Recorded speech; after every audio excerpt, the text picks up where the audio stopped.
Továreň Alfa Romeo v milánskej štvrti Portello, rok 1954. Začína sa sériová výroba modelu Giulietta. Najskôr ako kupé, neskôr nastupuje aj sedan. Pod kapotou 1300 s maximálnym výkonom 53 koní, základná cena sedanu 1 375 000 talianskych lír. Konečne dostupné auto pre taliansku strednú vrstvu. To už je rok 2010, Masarykov okruh v Brne. Giulietta sa vracia, legenda z minulého storočia ožíva. Slovenskí a českí novinári si ju mali možnosť vyskúšať v ideálnych podmienkach.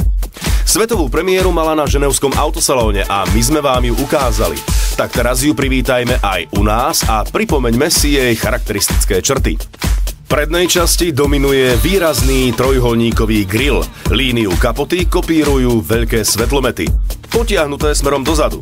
Z bočného pohľadu klasický hatchback. Strecha však naznačuje, že aj zadní cestujúci majú miesto nad hlavou. Aj keby nebol na zadných dverách pod logom Alfa Romeo výrazný nápis Giulietta, asi ju čoskoro spoznáte podľa tvaru zadných svetiel. Opäť v portfóliu značky jedinečných, ale výrazných a ľahko zapamätateľných.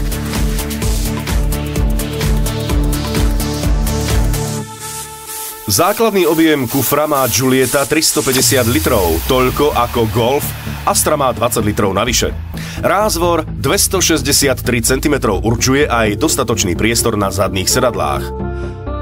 Giulietta už v polovici minulého storočia plnila túžby priemerných Talianov vlastniť športový automobil. Ani po reinkarnácii názvu nemôže mať iné ambície, takže strih kokpitu zodpovedá rovnakým myšlienkam.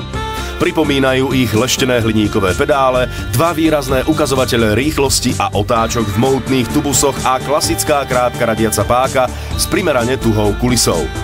Prvkom, ktorý je znakom novej techniky a použili ho už v menšom modeli Mito, je prepínač DNA. O motoroch bude reč, predtým však niečo o základnej filozofii značky Alfa Romeo. Alfa nejenom filozofie, to je životný styl, to je dizajn, to je krása, to je radosť, to je sport, to je to, co nemá každá značka. Nepotrebujete auto, aby vás dovezlo jenom z punktu A do punktu B. Stačí jenom sednúť do toho auta a uvidíte pocity, to je tú radosť jízdy, protože my strávime v aute hodne dlouho.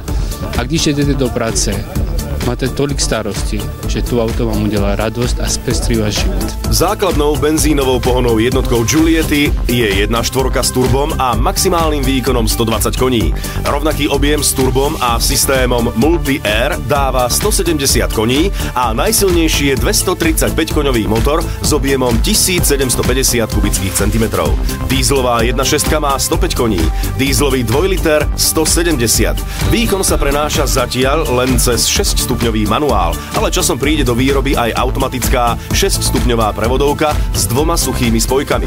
Giulietta prichádza na trh v dňoch, keď automobilka Alfa Romeo od roku 1986, súčasť koncernu Fiat, oslavuje 100. výročie.